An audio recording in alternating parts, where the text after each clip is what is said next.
Aí, gravando. Vamos lá, Rafael? Então, obrigado aí mais uma vez, né? Obrigado ao Nazareno pelo convite. Fico feliz em participar aqui da programação de verão, dos cursos de verão da UFSCar. Agradeço também mais uma vez a organização, né, a correspondência que a Thaís fez aí, né, por e-mail. Então, desse mini curso de 3 aulas, né, a gente vai falar sobre esse assunto. O título está um pouco vago, né? A gente pretende falar um pouco sobre alguns assuntos, né, fixando talvez em 2 deles, onde a abordagem vai ser muito parecida, e acredito que é interessante ver separadamente para ver que realmente tem muita coisa em comum, né, o que traz aí indicações de que muitos mais links, né, entre essas áreas que a gente vai discutir podem ser descobertos, né? Então, o assunto é sobre métricas extremais para alguns valores, para alguns invariantes geométricos variacionais. Tá? Então, só fazer um teste aqui para ver que está ok. Está passando ok aí, né? Tá ok, Rafael. Compartilhamento, né? Certo. Ok. Então, esse mini curso, ele está planejado assim.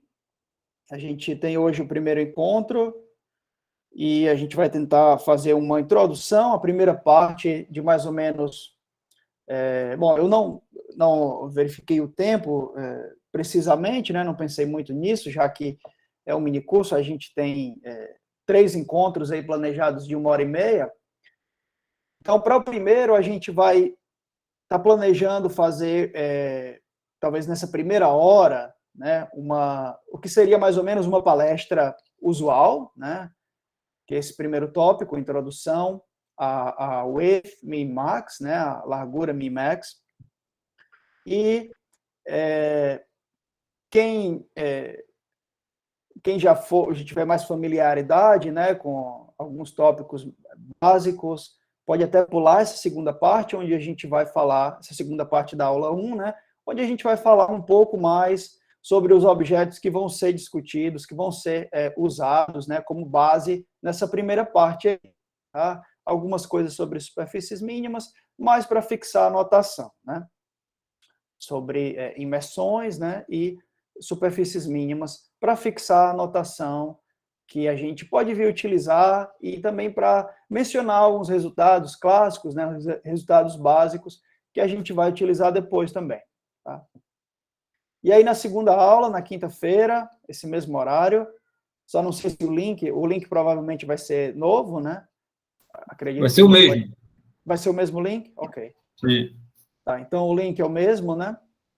Aí a gente vai falar sobre um outro problema, né, o problema de métricas extremais para o espectro linear, né, o espectro do operador laplaciano.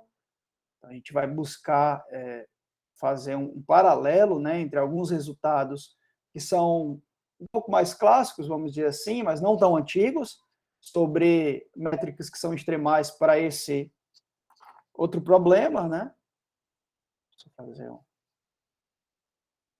aqui nesse segundo tópico, e ainda na aula 2 a gente vai tentar fazer algo do tipo que a gente vai fazer hoje também, né? Na segunda parte, a gente vai deixar alguns tópicos sobre fatos preliminares, né? Para poder ir preparando e juntando com o que a gente vai fazer hoje, para poder na aula 3 a gente falar um pouco sobre ideias por trás das demonstrações, né? Dos argumentos, sobre os resultados que a gente vai discutir hoje bem por cima, né, nessa primeira parte. E aí, se o tempo permitir, a gente vai falar sobre um outro invariante também, né, na aula 3, sobre as sístoles, e isso aqui envolve também, na verdade, 2 outros problemas relacionados, um para superfícies, outro para espaços de dimensão 3. Tá? Então, esse é a organização, assim, olhando rapidamente, né, do mini curso. Tá? Então, a gente vai começar aqui a primeira parte.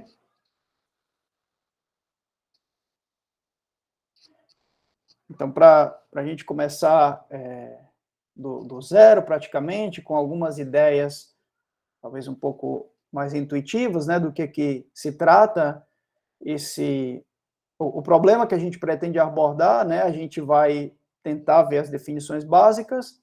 Então, a largura min-max, né, a width min-max, de um espaço que a gente vai fixar por enquanto, né, uma variedade riemanniana de dimensão 3, compacta e sem bordo.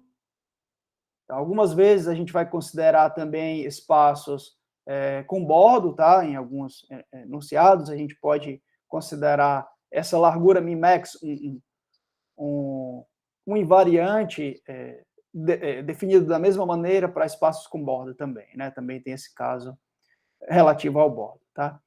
Então, você pode... muitas vezes a gente vai pensar numa métrica riemanniana na esfera, tá? Você pode pensar...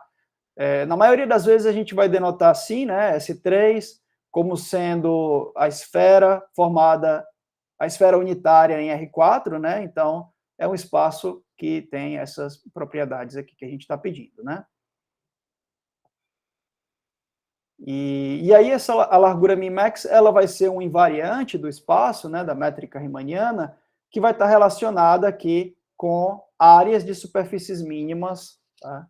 E aqui a gente está sendo um pouco vago, porque quando eu digo a largura min-max, na verdade eu estou mentindo um pouco, porque na verdade tem mais de uma abordagem possível, né, para esse problema. Então, a gente vai fixar um aqui para poder conseguir trabalhar com uma coisa concreta, mas existem abordagens distintas, né?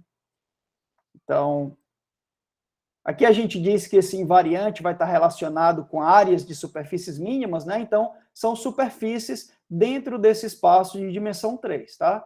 Então, você pode imaginar aqui, dentro de S3, superfícies fechadas e mergulhadas, né? E aí, para cada uma delas, você pode pensar na sua área, né? Então, é um funcional definido nesse espaço de superfícies. Okay? Então, para qualquer gênero, né, para todo número natural, existe superfície mínima mergulhada de gênero G dentro dessa S3 com a métrica euclidiana, a métrica induzida pela métrica usual de R4. Tá? Aqui, nesse caso, a gente está fazendo uma afirmação sobre uma métrica específica, né? Talvez a métrica é a mais simétrica possível, né, dentro na esfera, que é a métrica redonda, né? Métrica que tem curvatura constante, curvatura seccional constante igual a 1, e ali nesse espaço existem muitas superfícies mínimas, né? Então, é só para trazer essa informação para a mesa, né, de que realmente existem muitos exemplos de superfícies mínimas num espaço, como esse, por exemplo. Tá? Então, só para deixar um pouco mais clara a ideia do que é uma superfície mínima, né, e o que a gente vai tentar fazer com elas, então a superfície, se você imagina uma superfície imersa, né, nesse espaço de dimensão 3, a superfície sempre vai ter dimensão 2, tá, para a gente, então ela é mínima se ela é um ponto crítico da função área, né, então a função área está definida nesse espaço de dimensão infinita, que é o espaço de todas as superfícies, tá? Então, você vai pensar na superfície mínima como um ponto crítico para esse funcional, e esses pontos críticos também podem ser caracterizados pelo fato de terem curvatura média igual a zero, tá? Curvatura média H, que a gente vai denotar por H, igual a zero, certo? Depois a gente vai ser um pouco mais preciso não sei se todos, né, inscritos já fizeram um curso de geometria riemanniana, por exemplo, mas você pode imaginar muitos exemplos, né, de métricas na esfera. Então, essa S3 aqui que a gente está pensando é a esfera redonda, né, a esfera dos pontos que estão à distância 1 da origem em R4.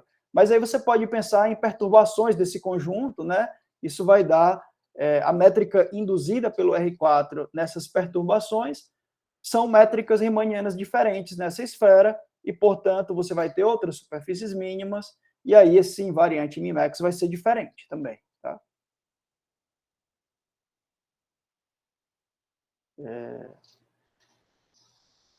Tá, então, aqui a gente traz só um exemplo e também trazer, tentar esclarecer uma dúvida que é muito comum, né, sobre o nome em si que é dado a esse tipo de superfície, né, as superfícies mínimas. Como a gente está definindo aqui, ele é apenas um ponto crítico do funcional área, mas a gente sabe que o ponto crítico não precisa ser necessariamente um mínimo ou um máximo, né? Então, apesar do nome, né, superfície mínima, esses objetos não são necessariamente um ponto mínimo da área, né? Talvez o nome superfície mínima é melhor motivado pelo início da teoria, né, onde esses objetos eram estudados, motivados pela pergunta do problema de Platô, né, que consistia em dado um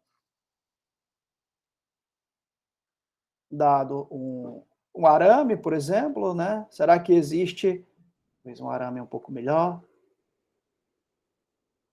Será que existe uma superfície que tem o bordo, esse arame, que tem a menor área possível entre todas elas, né? Seria algo mais ou menos assim, talvez. Tá? Então, essa parte em vermelho, talvez seria a superfície, né? Que minimiza a área dentre todas que tem o bordo igual a esse arame, né? Então, essa sim seria um ponto crítico do tipo mínimo, tá? Mas nesse caso aqui, você está falando de uma superfície mínima que tem bordo, né? E, em geral, a gente vai considerar o espaço das superfícies mínimas fechadas, né? Que significa compacta e sem bordo. Tá? A gente considera superfícies sem bordo. Então, um exemplo, né, a gente disse que a esfera S3 redonda, com a métrica que a gente está denotando por G0, né, que é a métrica redonda, ela tem superfícies mínimas de qualquer gênero. Aqui a gente está só dizendo, né, que existem esferas, as esferas mínimas, né, são as interseções da S3 com hiperplanos, né, passando pela origem. Você pega um plano, um subespaço de dimensão 3, de R4, intersecta com a esfera, isso vai sempre te dar essa interseção sempre vai dar uma esfera mínima, né? Aqui a gente diz que ela tem índice de Morse 1, porque essa esfera mínima aqui, fazer uma figura aqui rapidamente, né? Aqui claramente a gente vai fazer a figura em dimensão mais baixa, né? Então aqui em azul a gente tem uma esfera tridimensional, na figura, claro, que está em dimensão 2, né? E essa vermelha seria a nossa sigma zero, né? Uma superfície mínima de índice de gênero zero, tá? Aqui em S3. Se você deforma essa esfera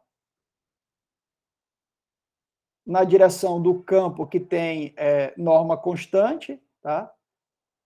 Isso vai te dar as esferas, vai te dar esferas de curvatura constante também, né? As equidistantes, essa daqui, está deformando para cima. E aí, em segunda ordem, né? Esse aqui é um ponto crítico da área, mas se você imagina a área dessas fatias aqui, quando você começa a deformar a sigma zero para cima, né, para essas esferas equidistantes, você vai ter uma função que vai ter a primeira derivada em zero, vai ser zero, porque essa sigma zero é um ponto crítico, mas a derivada segunda vai ser negativa, tá? E esse campo de norma constante 1, ele é basicamente o único na direção do qual você pode deformar para diminuir a área em segunda ordem. Tá? Para ser mais preciso, dizer que o índice de Morse é 1 quer dizer que não existe, né, um subespaço aqui dos campos normais de dimensão 2, né? Tal que para qualquer campo nesse subespaço, a segunda variação da área vai ser negativa, tá? Então, isso quer dizer, com essa noção de índice de Morse 1, que a gente vai trazer depois em um pouco mais de detalhes, tá? Esse toro produto, né, esse produto de esferas de raio 1 sobre raiz de 2, né, pensando, aqui a gente está identificando o R4 com o produto, né, de R2, R4, a gente está vendo como R2 cartesiano R2, tá? E aí, você tem um fator S1 aqui nesse primeiro plano, esse outro fator S1 no segundo plano, esse produto aqui é um toro mínimo de índice 5, tá? Alguns exemplos aí. Então, o teorema Min-Max, talvez a primeira motivação para esse tipo de resultado era sobre a pergunta de existência de superfícies mínimas fechadas e mergulhadas em um espaço geral. Tá? A gente sabe, e acabou de ver alguns exemplos bem simples, né, de superfícies mínimas na esfera redonda. Mas, se você pega uma métrica qualquer na esfera, o que é que garante que existe sempre superfície mínima mergulhada, né? Uma superfície mínima sem bordo, né? Compacta, sem bordo, mergulhada nesse espaço. Né? Então, essa é a primeira pergunta que motivou aí essa teoria, né? O teorema Min-Max, que a gente pretende enunciar daqui a pouquinho. Tá? Então, para uma variedade riemanniana tridimensional, tá? Sem bordo, e uma métrica riemanniana arbitrária, por que é que existe sempre superfície mínima como essas que existem aí na esfera redonda, né? E essa largura min-max que a gente vem falando, ela vai ser um número, né, um invariante que vai depender da métrica e é definido motivado, né, por essa pergunta de existência, certo?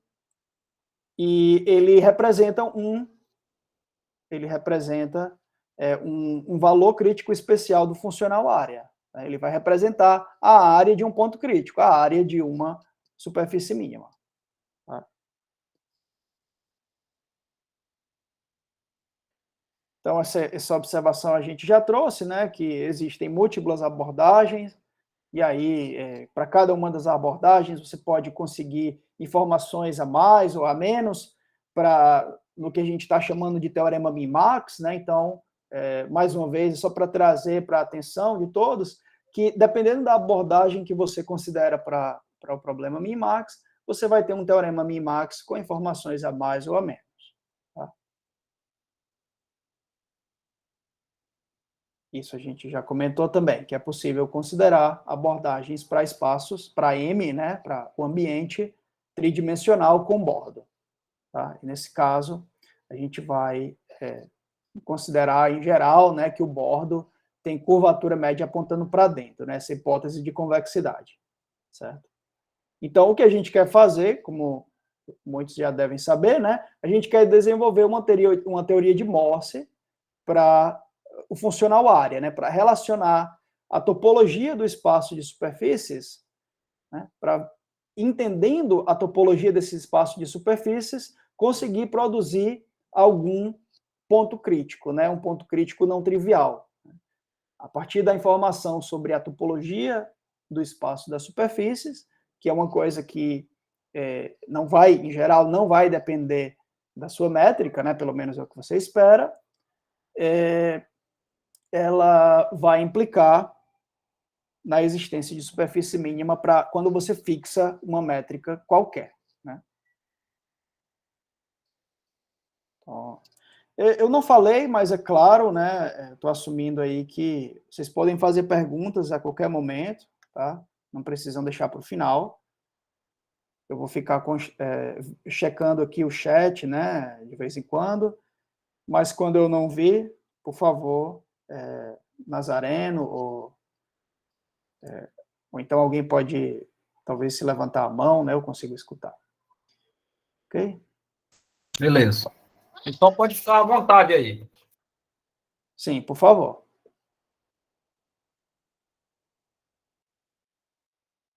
Então, para poder a gente deixar um pouco mais claro, né, a abordagem para essa teoria de Morse que a gente quer fazer, numa variedade, nesse espaço de superfícies, de uma variedade riemanniana, a gente vai fixar agora, né, uma MG, variedade riemanniana, compacta. A gente vai fixar aqui o intervalo de -1 a 1, intervalo fechado, na reta, para servir aqui como espaço de parâmetros, né? Então, para cada t nesse intervalo, a gente vai considerar uma superfície σt, tá? E aí, essa notação, né, de conjunto, né, vai servir para denotar um caminho de superfícies fechadas, certo? A gente vai colocar aqui entre aspas, porque você sempre, numa abordagem ou outra, você sempre precisa considerar superfícies, sejam elas degeneradas ou um pouco mais gerais, né? Você precisa, em vez de olhar para o espaço das superfícies sem infinito, né, na M, você tem que considerar um espaço fraco, né, de objetos que são superfícies no sentido fraco. Tá? A gente não vai ser muito preciso agora em relação a isso. Tá? Numa das abordagens, isso seria mais ou menos assim. Né? Então, um sweep out é um caminho dessas superfícies fechadas, né, entre aspas, onde uma quantidade, quase todas as sigma t's, vão ser mesmo uma superfície mergulhada, suave, tá? Mas uma quantidade finita delas pode ter uma quantidade finita de singularidades, tá? Então, fora de um número finito de pontos, uma quantidade finita dessas sigma t's aqui, ela pode ter singularidades, ou até mesmo ela pode se degenerar. Tá? Você vê aqui, ela pode ter finitas singularidades, ou então área nula. Tá? Ela pode se degenerar, por exemplo, você pode imaginar algo do tipo, imagine que isso aqui seria um círculo dentro de R3, né? E aí você pode pensar numa superfície que é um toro, né? Onde esse círculo aqui vai ficar dentro do toro. Né? Eu acho que era melhor fazer a figura na ordem inversa, né?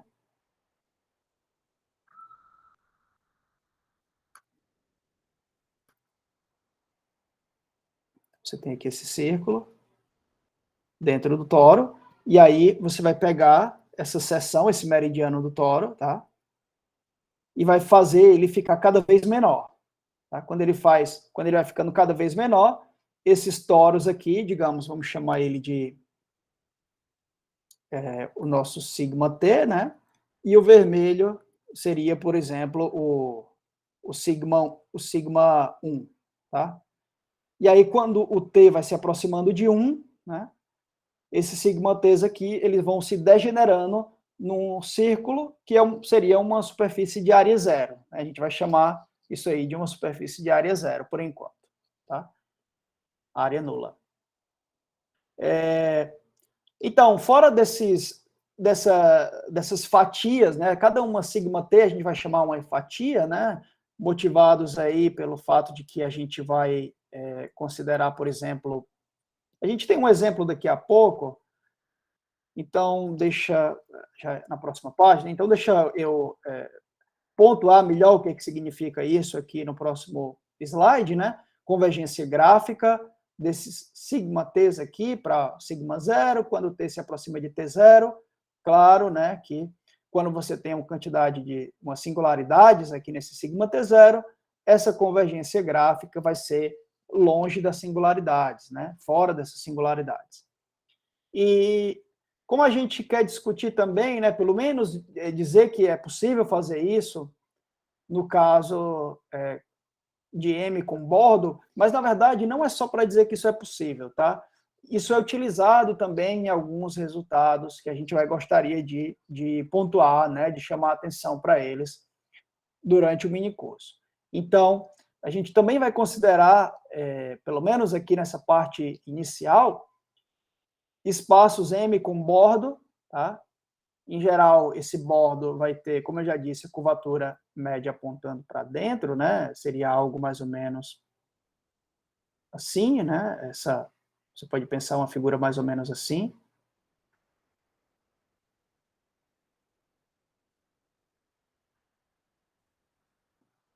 Essa seria a M tridimensional, né? E aqui seria o bordo. Aqui essa parte seria o bordo dela. Onde a curvatura média aponta para dentro, certo? Só para ilustrar. Ok. Então, nesse tipo de situação, o sweep out, né, você pode traduzir como uma varredura, ela vai começar, né, aqui perto do -1, do t igual a -1, ela vai começar, no t igual a -1 vai ser exatamente o bordo, e depois ela vai ser uma foliação desse bordo, tá? Vai ser uma foliação de uma vizinhança aqui do bordo. E aí depois o restante vai sendo varrido. Ok? Um exemplo bem simples, né, para poder a gente deixar claro algumas das coisas, o que pode acontecer, o que não pode. Então, na esfera redonda, a gente pode considerar esse sweep out canônico, né, pelos níveis da função x4, né, ou níveis de uma função linear qualquer, né? Consiste aqui nas interseções dessa esfera S3 com hiperplanos paralelos, né? Então, você tem a S3, e aí você está considerando superfícies que são os níveis da altura, né? Então, a primeira e a última delas são degeneradas. Elas se degeneram em superfícies de área nula, né? A saber, são pontos, né? Aqui seria a sigma -1 e a sigma 1, tá? O restante são esferas geodésicas concêntricas, né? É um caminho, né? Esse sigma 3 aqui é um caminho no espaço das superfícies de sigma 3, que no instante inicial e final se degeneram em pontos, certo? Todas as outras são esferas, né, suaves, mergulhadas, que folheiam aqui o complementar desses dois pontos, né?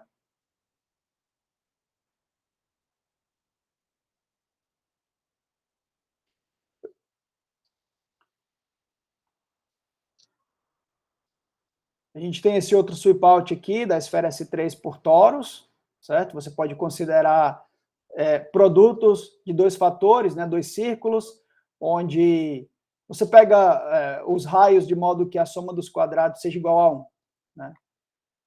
Então, quando o t vai se aproximando, aqui nesse caso a gente deixou o parâmetro assim mesmo, mas é claro que a gente não vai considerar o t variando entre -1 e 1, né? Não tem um S1 de raio -1, tá? Então, nesse caso, o t ele vai variar entre 0 e 1, tá? Então, se você quer deixar o conjunto de parâmetros aqui da superfície fixo, né, você pode mudar esse parâmetro aqui, né, de modo, em vez de ser t aqui, ele deveria ser, talvez, bom, você pode fazer uma função linear aí que vai transformar o intervalo 0, 1 no intervalo -1, 1, né? Então, para cada t maior que 0 e menor que 1, isso aqui é um toro, é um produto de dois círculos.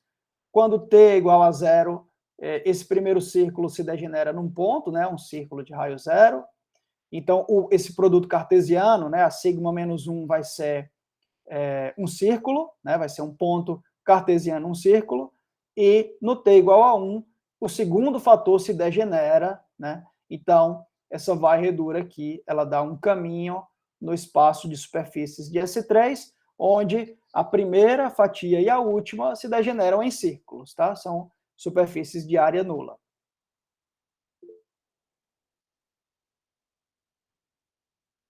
Rafael, posso fazer uma pergunta? À vontade aí, Marco. Só para me... Enfim, o sweep out, ele precisa passar em todos os pontos da variedade ambiente? Tipo, como se fosse um... Tá me ouvindo bem? Rafael? Tá sem som aí, Rafael. Ok. Voltou aqui. A minha internet caiu, Marcos. Você pode falar aí de novo, por favor? Sim, eu estava perguntando se no sweep out as superfícies elas precisam varrer toda a variedade, como se fosse uma foliação ou uma coisa mais geral que uma foliação. Como nos exemplos, né, que a gente viu? Isso, Tá. É que Tá nesse claro. exemplo aí não dá para ver, mas é justamente. Tá, tudo bem. No exemplo Deixa eu só anterior. fazer uma pergunta aqui para todo mundo. Vocês estão vendo ainda a minha apresentação? Parou agora, ainda estava, agora Agora não parou. mais. Tá, tudo bem. Deixa eu Compartilha de compartilhar novo. novamente. Pronto.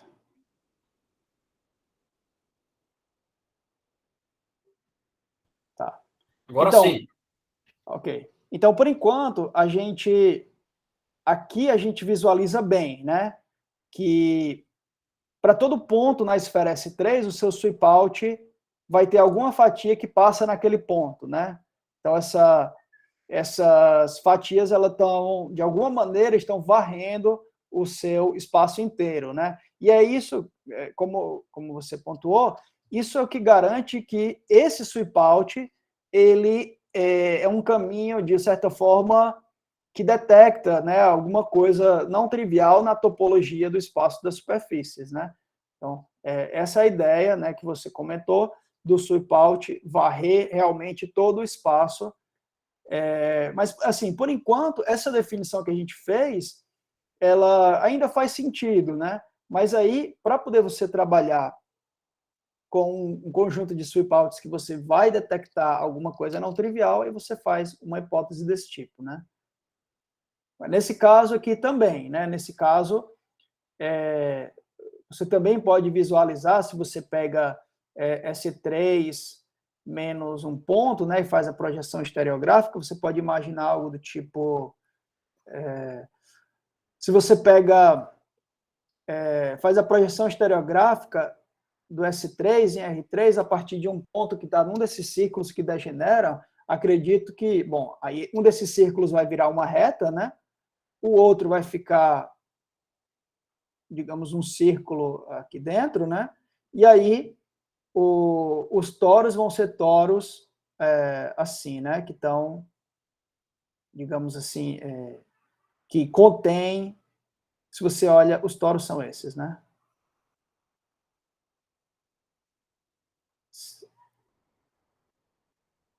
Se você olha, esse círculo, deveria ter feito talvez de cor diferente, esse círculo vermelho digamos, correspondente ao sigma menos sigma 0, né? E essa reta foi a projeção estereográfica do sigma 1, né? Aí você pode ver que para todos esses toros aqui, sigma t, né, o fator sigma 0 fica de um lado e o sigma 1 fica do outro, né? E aí esses toros aqui, à medida que o t se aproxima de zero, vai acontecer exatamente o que tinha nessa figura, né? Os toros vão se degenerando e quando o t vai se aproximando de 1, essa parte, digamos assim, a parte externa aqui do toro, ela vai para o infinito, né? E esse toro vai se aproximando de cilindros ao redor dessa reta, né? E aí vai se aproximar, vai se degenerando também, né? Em outras palavras, nesse outro círculo, né? Quando você olha na esfera de novo. Então, nesses dois exemplos, o sweep out é realmente o sweep out de tudo, né? Ele vai varrendo tudo, tá?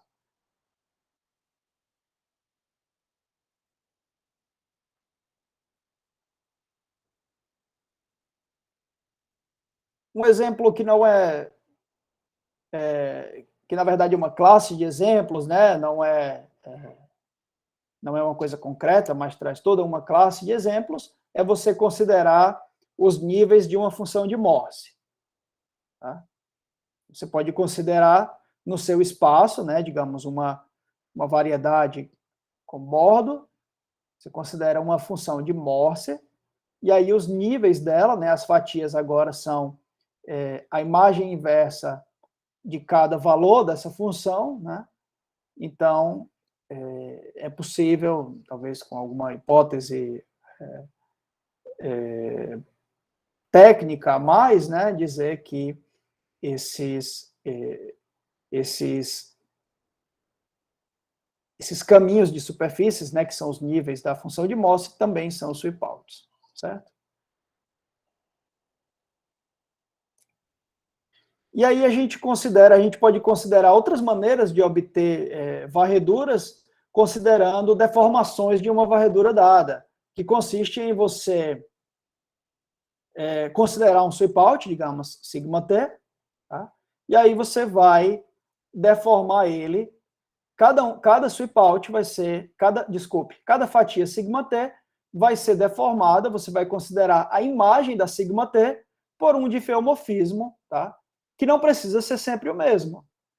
Você considera o seu caminho de superfícies, né, parametrizados aqui por t, o seu caminho de diffeomorfismos ambientes, tá?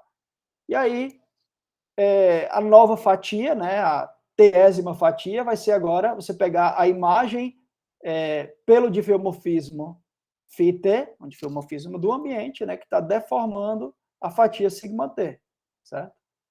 Então, com isso aqui, você está deformando o sweepout sigma t por esse caminho de diffeomorfismos para obter um novo sweepout, né, uma nova varredura, que a gente vai dizer que é uma varredura homotópica, né, porque você pode,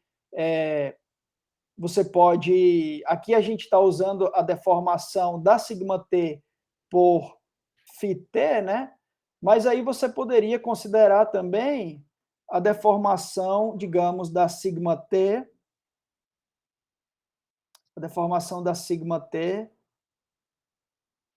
pelo diffeomorfismo φs, né? Digamos, φst, talvez, com um S entre 0 e 1, né? Então, isso aqui também seria um sweepout, né? Também é um sweepout deformado. Então, o parâmetro aqui do sweepout é t também. Para cada S, você teria aqui um outro sweepout. Para S igual a 0, você está no sweepout original, né? Porque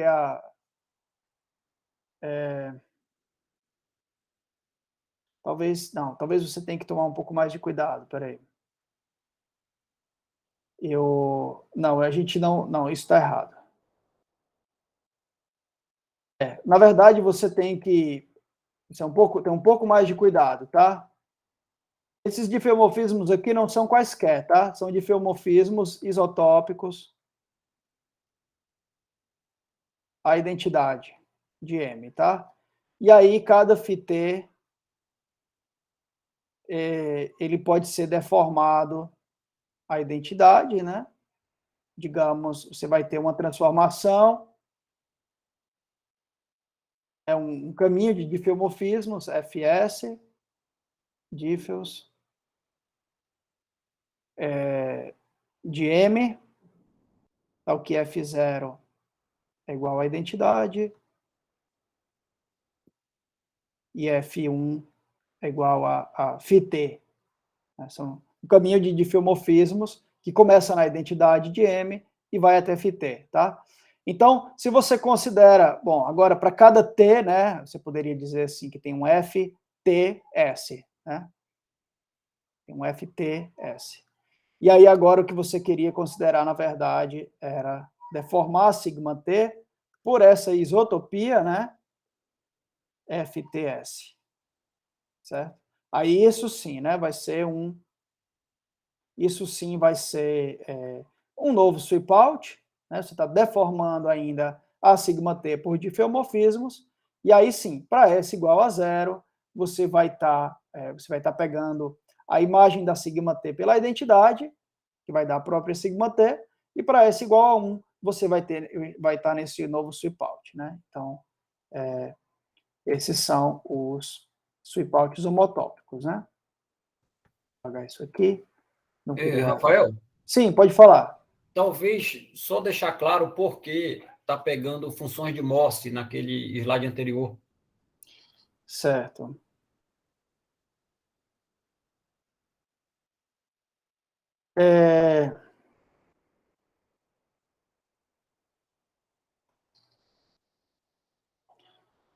Tudo bem. Bom, você precisa de ter esse comportamento, né, do sweepouts, né? Os níveis da função, eles precisam convergir de maneira gráfica, né? Para, digamos, para um nível T0, os níveis próximos devem estar convergindo de maneira próxima dele. E a gente sabe que isso é satisfeito pelas funções de Morse, né? E também é sabido, né, que pelas funções de Morse, a pré-imagem, né, sempre vai ser uma superfície, né? A menos das singularidades que são sempre isoladas, né? Para uma função de Morse, as singularidades são sempre isoladas e portanto, você vai ter o item 1 satisfeito, né, e o item 2 também. Tá? A gente não está considerando, nesse caso, o item 3, mas você poderia considerar também, né, uma função de Morse numa variedade com bordo, onde essa função de Morse ela vai ter o bordo como um dos seus níveis. Né? Tem mais alguma coisa que talvez deveria chamar a atenção? Não, eu acho que aí já tá legal já. Certo. Talvez a questão da curvatura média, eu acho que não precisa falar, né, aí, de cada nível. Não, por enquanto a gente só está preocupado, para poder ser um sweep out, né, a gente só está preocupado em que você tem essas duas propriedades, né? Eu acho que até aí tá ok. Certo.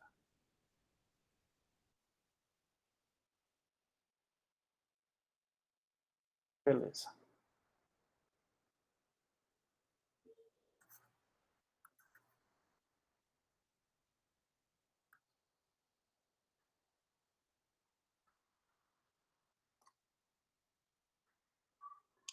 Tá? Então, a gente vai considerar conjuntos de sweepouts, né? Conjuntos de varreduras, e ele vai ser dito saturado quando você não pode deformar, né? Deformar um sweepout e obter um sweepout que não estava naquele conjunto original. Tá? Então, um conjunto que a gente vai denotar por lambda maiúsculo, ele é saturado, é um conjunto de sweepouts, se ele é fechado em relação a essas deformações homotópicas.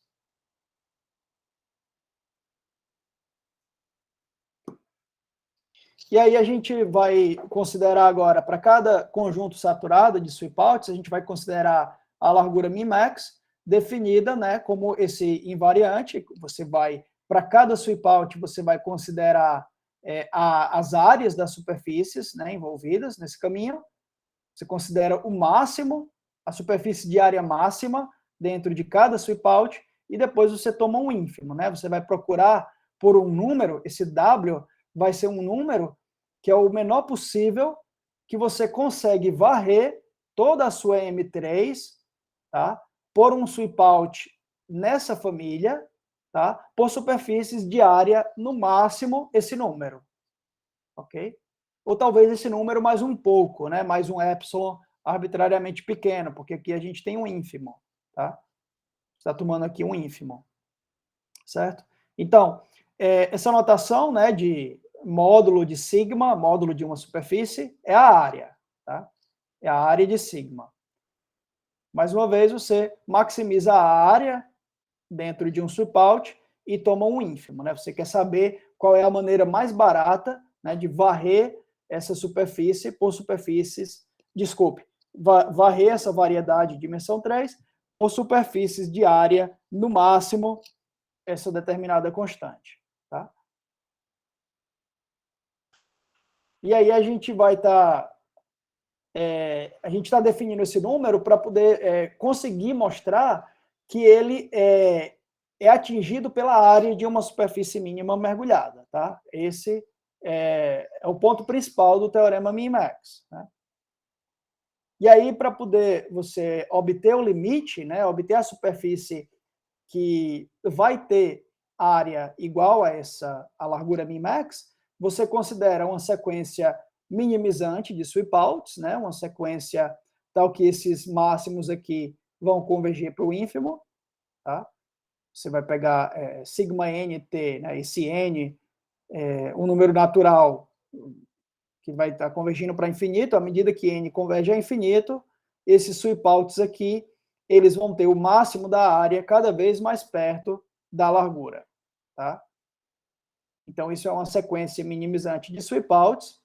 E se você tem uma sequência minimizante, o que a gente vai chamar de sequência min-max é uma sequência de fatias, né? Sigma n tn, para o enésimo sweep-out, você vai ter uma superfície sigma n tn, né? Você pegou um tn aqui específico, lá no sigma n t, né?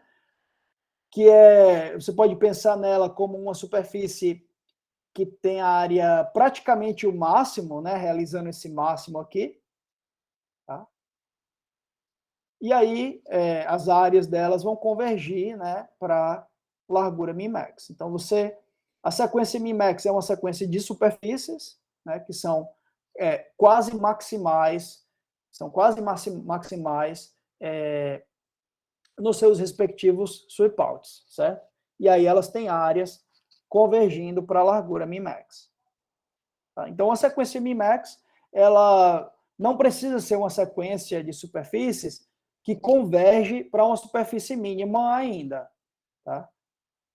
Ela é só uma sequência onde essa propriedade da área aí está satisfeita, né? As áreas estão convergindo para o lugar certo.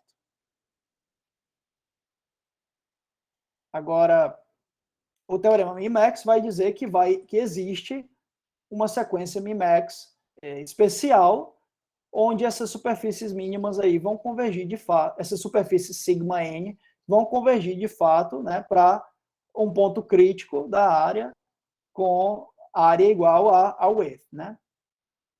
Então, aqui nesse slide a gente tem o enunciado, né, mais preciso do teorema. Você tem uma variedade compacta e lambda um conjunto saturado de sweep-outs. Tá? No caso com bordo, a gente vai supor que o bordo é convexo em média, né, curvatura média apontando para dentro, como na figura que a gente fez antes.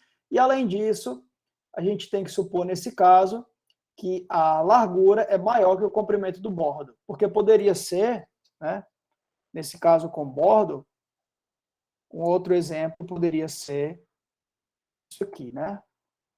Você ter... A sua M poderia ser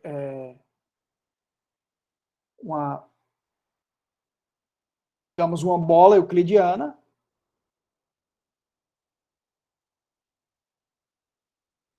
né? Os pontos aqui de R3 de norma menor ou igual a 1, e aí você pode considerar a varredura que começa aqui no bordo e vai se degenerar no centro por esferas concêntricas, né? Tá? Ela começa no bordo e se degenera aqui, tá?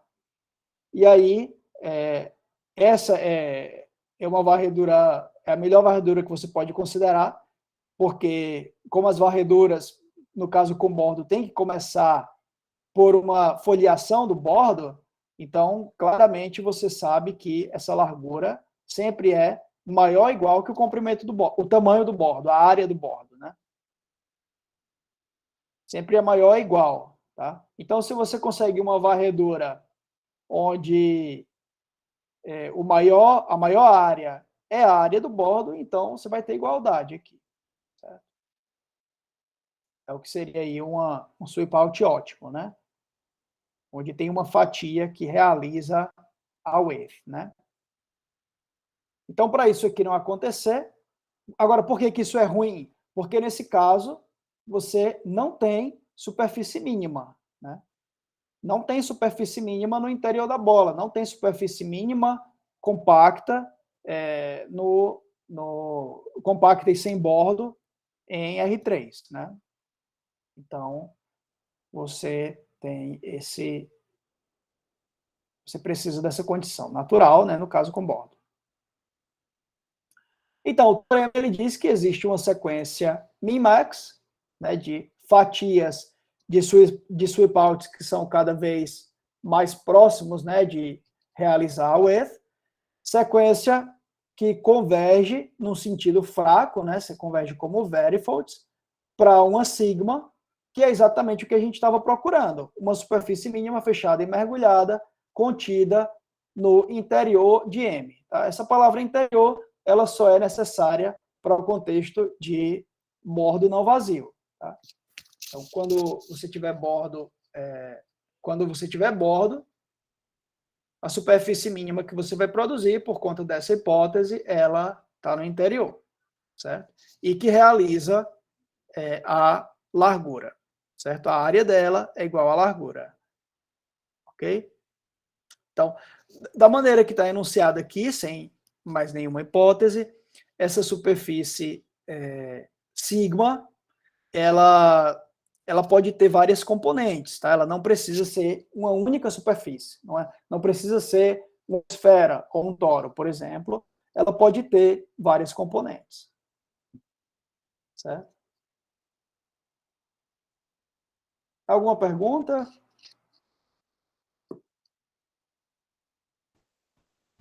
Por enquanto, ninguém.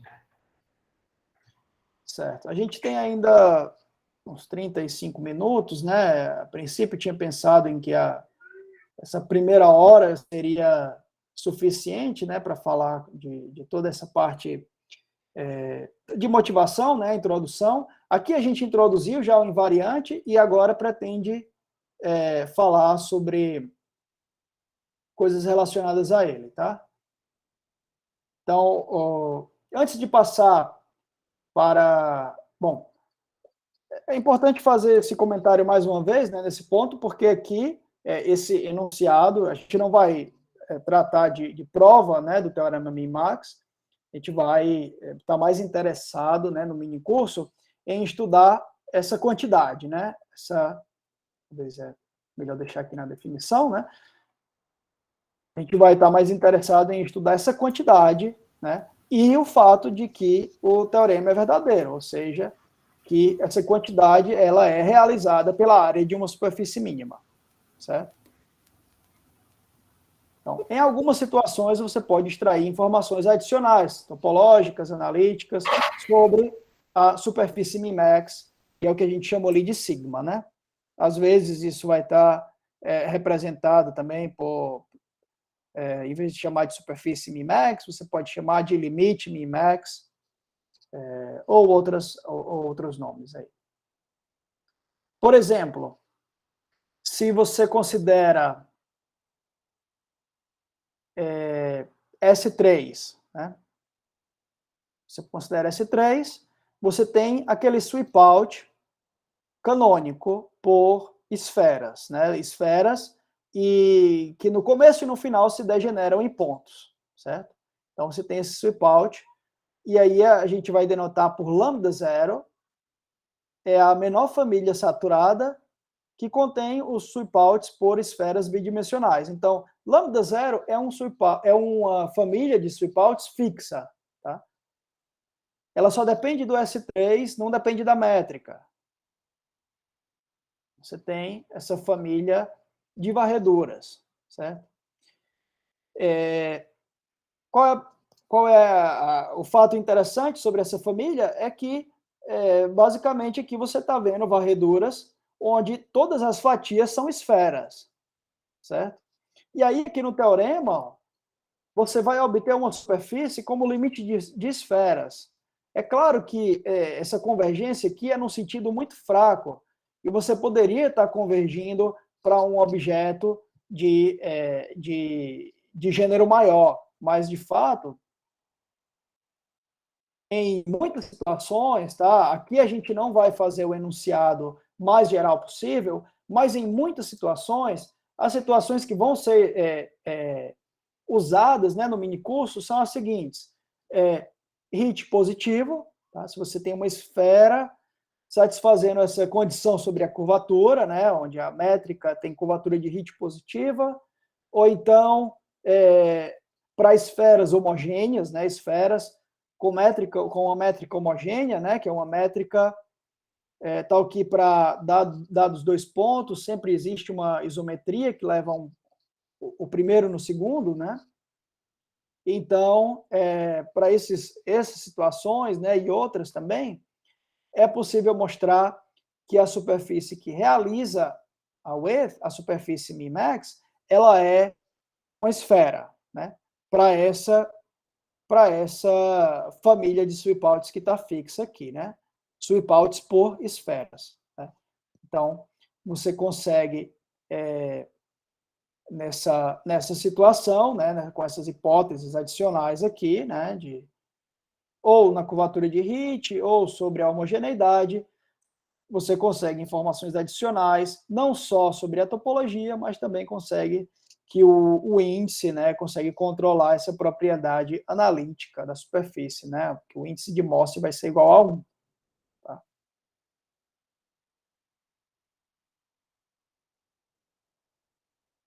Além disso... Tem uma pergunta aqui do Marcos.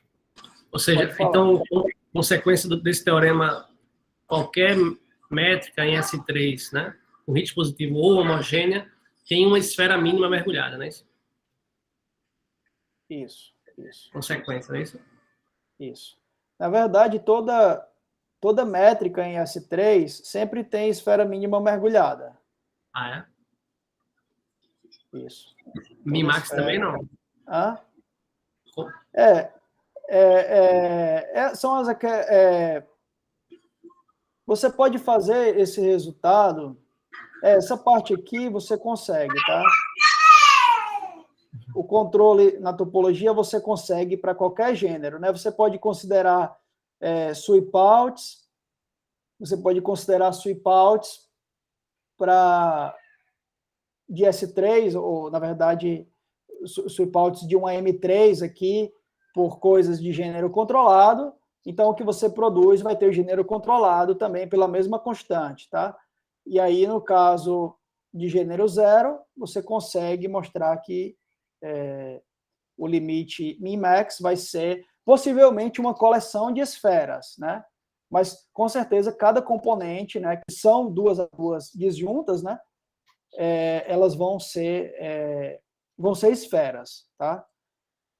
Então, essa hipótese, né, sobre a curvatura de Hit ou a homogeneidade é para garantir também que você tem uma única componente, né? Mas, se você quer só controlar a topologia, você não precisa dessas hipóteses, tá?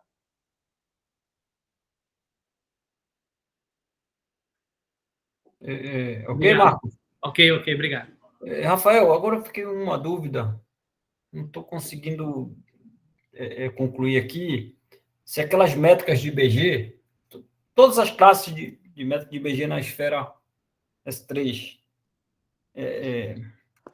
ela fica homogênea ainda ou não? Sim, elas são homogêneas. Ok, tá bom. Obrigado. A gente vai falar sobre esse caso daqui a pouco.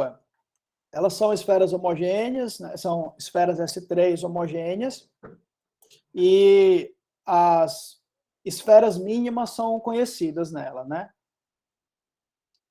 E a gente vai utilizar esse resultado. Daqui a pouco eu vou falar sobre ele. Além disso, né, nessa situação, a sua esfera mínima mergulhada, ela faz parte de um sweepout ótimo, tá? Eu vou enunciar aqui o que a gente quer dizer precisamente com isso, mas é basicamente que a sua esfera é como aconteceu lá com o Equador, né? Vou fazer aqui uma figura rápida. Você tinha a S3, digamos aqui a S3 redonda, né? Com aquele sweepout canônico por esferas, né? S2, essas esferas aqui azuis, elas são esferas bidimensionais, né? Que se degeneram aqui e aqui. E esse sweep out aqui, ele, na esfera redonda, né? Ele é um sweep out ótimo, porque a width da métrica redonda é igual a 4π, que é a área do equador.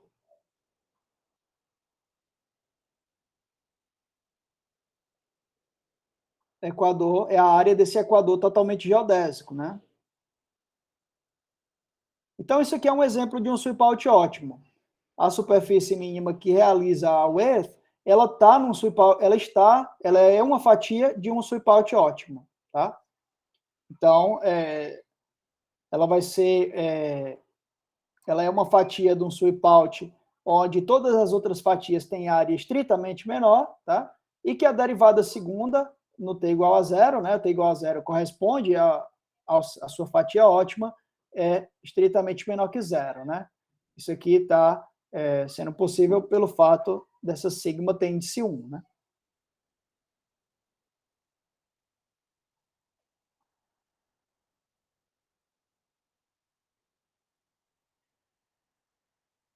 Ok?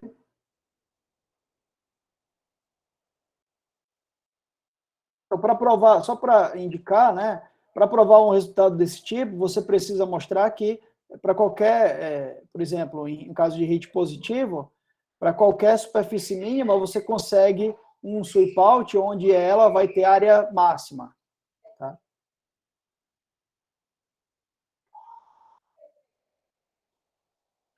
Então, a gente vai, nos próximos slides, a gente vai omitir a relação da width com a família de sweepouts, né? A gente vai fixar a lambda zero, né? As famílias de sweepouts por esferas bidimensionais. E aí a gente vai trazer os primeiros resultados sobre esse invariante, né? Onde esse invariante é comparado com outros invariantes geométricos, tá? Então, esse primeiro é um teorema do Kodar Marques, né, e André Neves, que relacionam, né, aqui a gente está enunciando para esferas, tá, métricas riemannianas de curvatura de Hit positiva em esferas, mas esse resultado, ele tem uma versão também, né, em espaços que não são esferas, né, é uma M geral. Agora, para o caso de esferas, que é onde a gente vai focar a nossa atenção, a gente tem esse enunciado, né, que essa largura min-max vezes o ínfimo de RG, né, RG que é a curvatura escalar, né, a curvatura escalar de S3, dessa métrica em S3. Então, você olha para o ínfimo dessa curvatura, ele vai ser positivo, porque a gente está assumindo também que a curvatura de Hit é positivo e a curvatura escalar, né, é um traço disso, então vai continuar positivo também. Então, esse produto é no máximo 24π, com igualdade se somente se a métrica é a métrica redonda. Tá? Essa condição sobre a curvatura de Hit é claramente importante porque é utilizada a segunda versão do teorema min-max que a gente apresentou, né, e onde é fundamental também saber que duas superfícies mínimas, né, sempre se intersectam em curvatura de Hit positiva, certo? A propriedade isso é conhecido como a propriedade de Frankel. Então, esse é um ponto onde Hit positivo é relevante, né?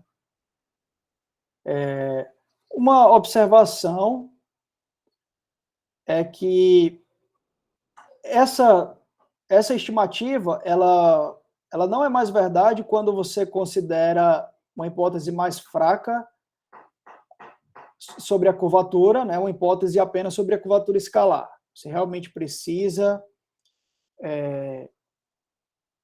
Bom, você pode pensar em enfraquecer essa hipótese de outra maneira, tá? Mas você não pode enfraquecer dessa maneira que a gente está apresentando embaixo, né? Essa observação ela é motivada por muitos resultados, né, que tratam de resultados de rigidez que relacionam a área, né, de alguma superfície mínima em relação à curvatura escalar, né, problemas de rigidez que relacionam curvatura escalar e áreas de superfícies mínimas, né, que esse é um exemplo aqui. A gente, embora esse enunciado, né, nesse enunciado principal, você está assumindo que a curvatura de Hit é positiva, você está controlando aqui, né, uma quantidade que é o produto da largura min-max pela curvatura, o ínfimo da curvatura escalar, né? A curvatura de Hit não apareceu ali, apareceu foi o seu traço, né? Então, esse resultado, ele vem dizer que você não pode generalizar esse resultado de rigidez aqui acima para um resultado de rigidez da curvatura escalar apenas, né? É possível construir métricas de curvatura escalar sempre controlada uniformemente, né? Para todo M, GM aqui é uma sequência de métricas, todas elas têm o ínfimo da curvatura escalar pelo menos 6, né? Esse 6 que é a curvatura escalar da esfera redonda, com larguras min-max indo para infinito, tá? Portanto, esse ínfimo aqui vai ser pelo menos 6, e esse número vai para infinito, logo esse produto não vai estar controlado. Acho que tem uma pergunta, né? Pode falar. Então, em vista do resultado anterior, né? Esse teorema do Marques Neves vale, por exemplo, no caso homogêneo, ou seja, seus contra-exemplos, você pode dizer alguma coisa sobre a homogeneidade da métrica? Ou seja, se for homogênea, esse teorema aí tem uma versão para ele, não? Trocando Hit por métrica homogênea. Isso, a gente vai ter uma versão para ele, sim. Ah, ok. A gente vai ter uma versão para ele. A gente vai falar sobre isso daqui a um pouquinho. Tranquilo, valeu. Tá? Eu vou pedir só um pouquinho de paciência, a gente vai passar já por isso. Então, só para pontuar, né, mais uma vez, aqui nesse caso, né, desses exemplos, a superfície min-max, né, que realiza a width, ela vai ser uma esfera. Na verdade, não é uma esfera, é uma coleção de esferas, né? Porque você tem aqui, a gente considera essa width é aquela mesma, que a gente sabe que é realizada por esferas, tá? Mas você vai ter várias esferas cuja soma das áreas vai ser essa largura, tá?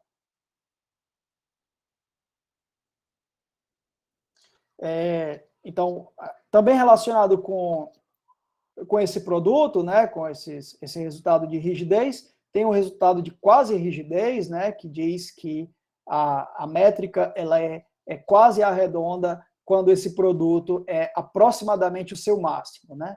Então, se você tem uma esfera S3 riemanniana com curvatura seccional positiva, né, uma hipótese um pouco mais forte sobre a curvatura, se esse produto, né, da width pelo ínfimo da curvatura escalar é próximo do máximo, então a sua métrica vai ser próxima da redonda na topologia C0, tá? O resultado de Bembler e Máximo, que diz que não só vale a rigidez, né, mas você tem essa rigidez aí para métricas que estão próximas de realizar o 24π, né? Agora, motivados aí também por essa... Onde vai aparecer, né, esse enunciado relacionado à pergunta do Marcos, né, a gente vai falar sobre resultados similares a esses que a gente acabou de ver, né, sobre comparar a largura min-max a outros invariantes geométricos. Então, a gente vai decidir, motivados por coisas que a gente vai fazer na próxima aula, né, onde a gente vai estudar métricas que são maximais para o primeiro alto valor do Laplaciano, onde o primeiro alto valor é comparado a área, né, da superfície, a gente decidiu, né, pensar sobre métricas onde esse invariante min-max ele é máximo em relação ao volume do espaço, tá? O volume tridimensional, tá? Então a gente tem um trabalho em colaboração com o Lucas Ambrosio, onde a gente conseguiu mostrar que essa normalização da width, né, você divide... aqui do lado esquerdo é exatamente o que a gente deve considerar, tá, para comparar a width com o volume, né, onde antes você tinha a comparação da width com o ínfimo da curvatura escalar, agora você vai comparar com o volume, né, você precisa normalizar, você precisa dividir por essa potência do volume para que esse lado esquerdo seja invariante por escala, né? por múltiplos da métrica G. Se você multiplica a métrica por uma constante em cada ponta, então esse lado esquerdo aqui ele não muda. Então, essa quantidade ela é sempre menor ou igual que essa constante para métricas. Agora a gente tem duas restrições, tá?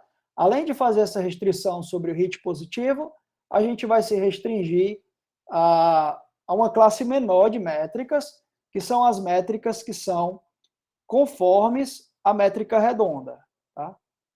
A métrica redonda em S3, que é a que a gente vem chamando de G0, certo? Então, nessa classe de métricas que são conformes à redonda e com hit positivo, a gente sabe que essa quantidade vai ser, no máximo, essa constante, que é exatamente esse valor aqui para o caso da métrica G0. Tá? Isso aqui, ó, essa constante é igual a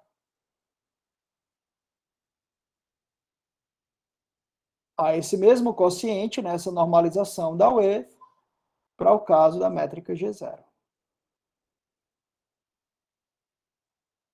Certo? G0 é a métrica redonda de curvatura, bom, de qualquer curvatura, é uma métrica de curvatura constante. Tá? Todas elas vão ter essa mesma normalização. E além disso, vale a rigidez. Se você tem uma métrica nessa classe, né, conforme a redonda e com hit positivo que satisfaz a igualdade, você vai ter, essa métrica tem que ter curvatura constante. Tá? Então, dizer que a métrica é conforme, né? A esfera, que essa S3G é conforme a esfera redonda, é o mesmo dizer que essa métrica, tá, é um múltiplo, né, uma função aqui, uma função vezes a métrica G0, né? F é uma função sem infinito na M, né? Que é sempre positiva, né? A G tem que ser positiva definida, né? Então, você está multiplicando, então em cada ponto você está fazendo uma escala da métrica, tá? Que é a mesma em todas as direções, só depende do ponto, tá certo? Em cada ponto você está deformando a métrica de uma maneira que não depende da direção, depende apenas do ponto, certo? Então, para esse tipo de deformação, enquanto você tem métricas de hit positivo, né, que é uma condição aberta, né, no sentido de que para métricas conformes a S3 próxima à redonda, você vai continuar tendo hit positivo, né, porque isso é satisfeito na métrica redonda. Você tem muitas métricas nessa classe, certo?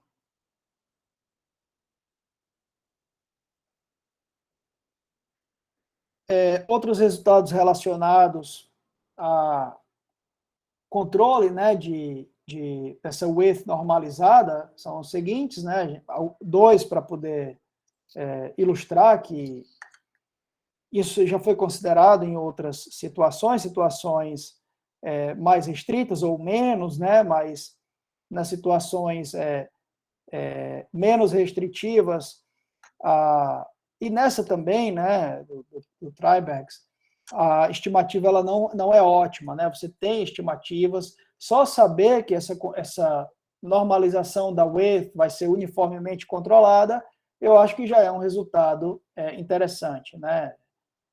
A princípio não teria por que ser uma coisa controlada, até porque a gente vai ver que isso não é controlado para qualquer métrica, tá? Existem métricas em S3, tal que esse quociente aqui vai para infinito, né?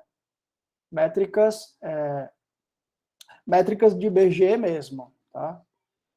Então, aqui a gente está considerando apenas métricas conformes à redonda, né? As métricas de Berger não são mais conformes à redonda.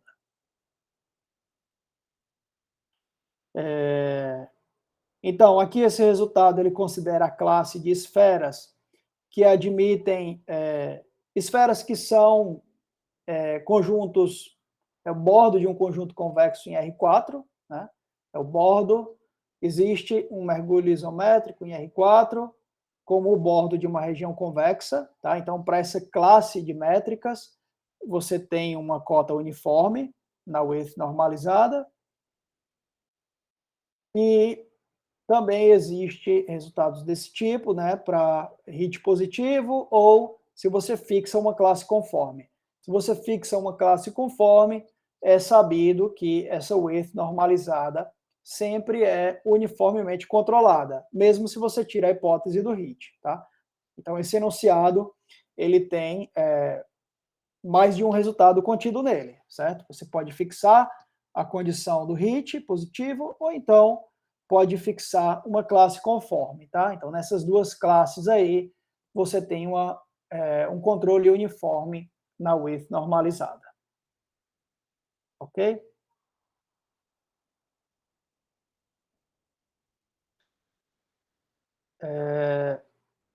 Então, eu não tenho mais, eu tenho mais 10 minutos, então eu vou deixar essa parte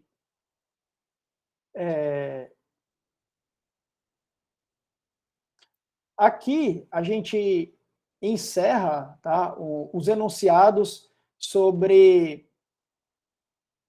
os primeiros enunciados sobre essa width normalizada, certo? E também resultados de controle dessa width, né, normalizada, seja pelo volume, seja pelo ínfimo da curvatura escalar, tá? São resultados de rigidez, né? Você tem um controle e você sabe o que acontece no caso da igualdade, em algumas situações, né? Não nesses resultados aqui que estão aparecendo nos slides, né?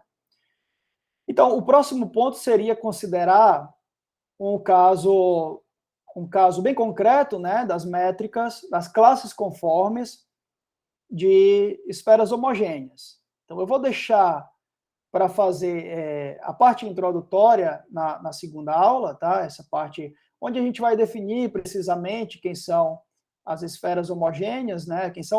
Qual é a estrutura geométrica, né? Todas as métricas homogêneas na esfera, elas são métricas invariantes à esquerda, né?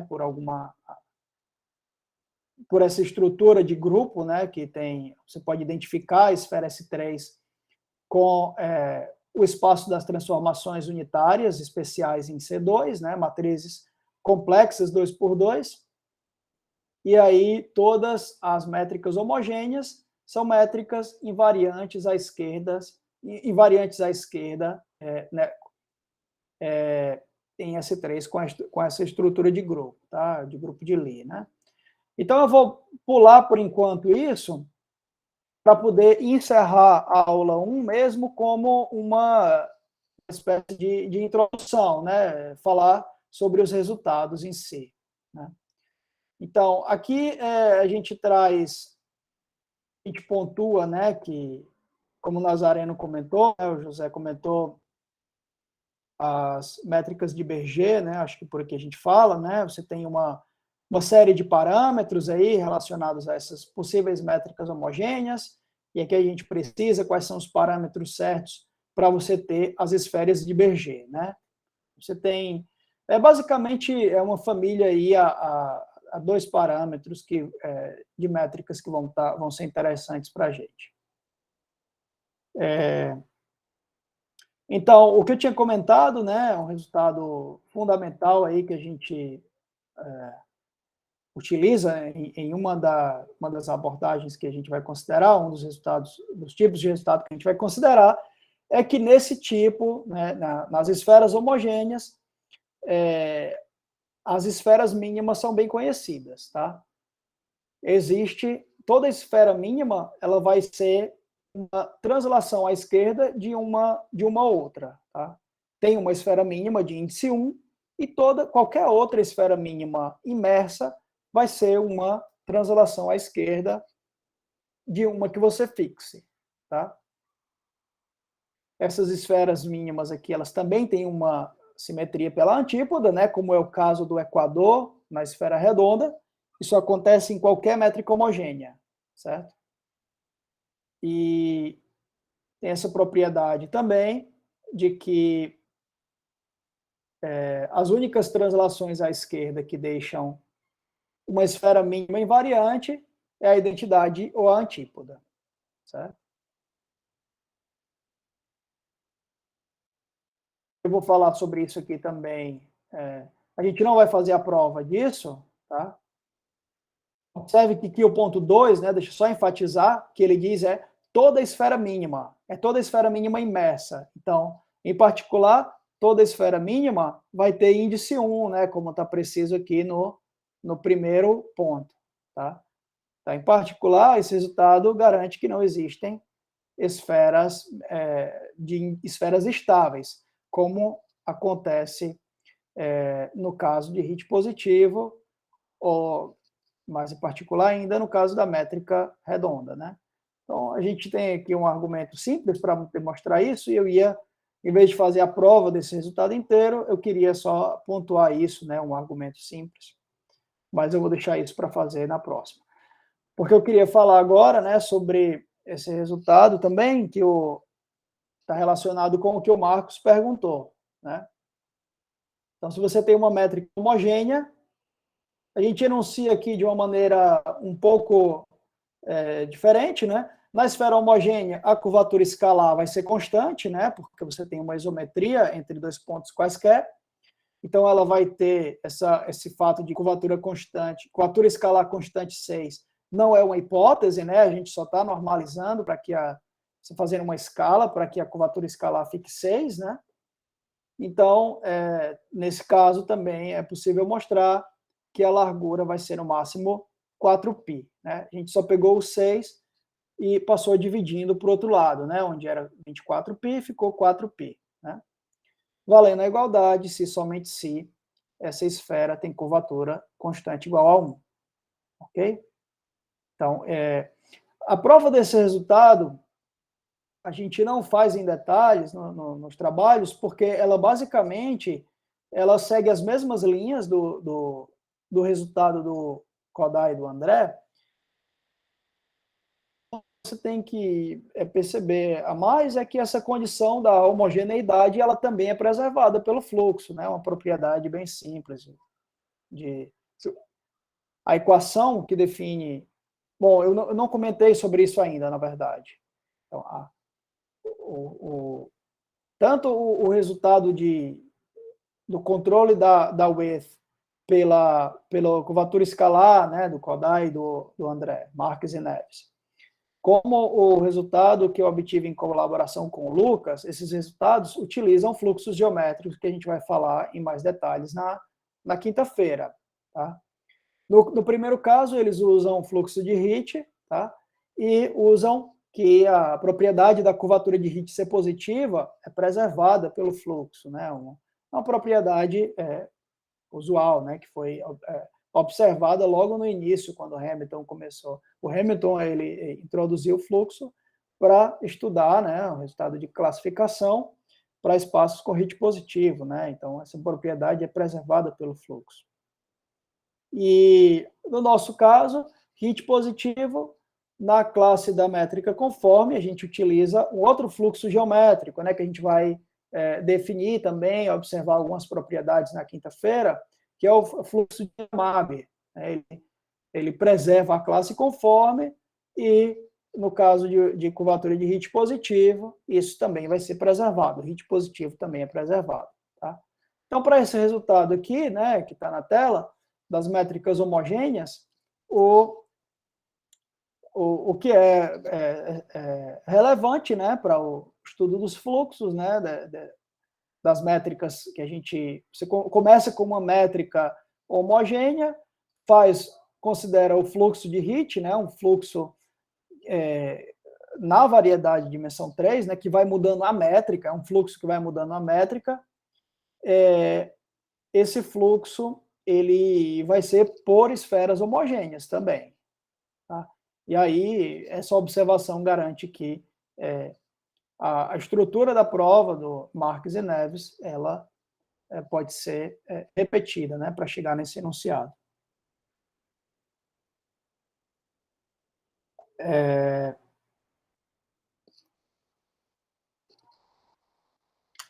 A gente está um pouco sem tempo, então essa parte final eu vou deixar para falar no começo da próxima aula.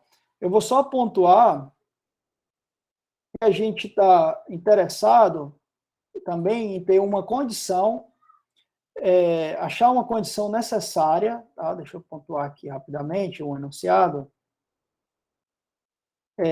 Esse teorema, né, que é uma condição necessária para que uma certa métrica na esfera ela seja um máximo local, ou seja, para métricas próximas a ela, esse quociente da width normalizado pelo volume, né, vai ser um máximo em torno para métricas próximas àquela métrica fixa, né, a gente obtém um resultado que é uma condição necessária para que uma métrica seja o máximo. Essa condição, claramente, é realizada pela métrica redonda, né? Porque para a métrica redonda, você sabe que todas as métricas conformes à redonda com HIT positivo, essa largura normalizada vai ser, no máximo, a largura normalizada da esfera redonda. Tá? Em particular, numa vizinhança da métrica redonda, dentro dessa classe conforme, isso é satisfeito. Tá? Então, a gente tem um resultado que é um resultado de equidistribuição, né, que diz que quando a métrica é um máximo local, então existe uma sequência de esferas mínimas com área e índice controlado, que é como uma sequência, se você considera elas como uma sequência você vai fazendo as médias, cada superfície você pode considerar como uma medida, aí você pega e faz a média dessas medidas, né, que consiste em integrar funções, né, em S3 nessas superfícies e normalizar pela área. Isso converge para a medida de volume em S3. Tá? Então, é uma condição necessária que a gente sabe que é satisfeita por todas as métricas homogêneas, mas, em particular, a gente não sabe se todas as métricas homogêneas são maximizantes, né, para essa width normalizada nas suas classes.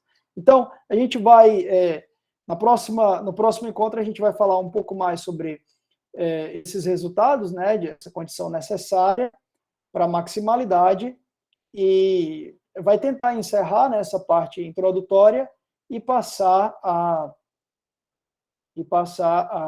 ao caso de métricas extremais para o primeiro autovalor, certo? Então, para hoje, eu vou parar por aqui, tá? Agradeço a todos aí pela atenção, pelas perguntas, e fico à disposição se tiverem mais alguma pergunta, tá? Obrigado, pessoal. Deixa logo eu parar a gravação aqui, para o pessoal ficar mais à vontade.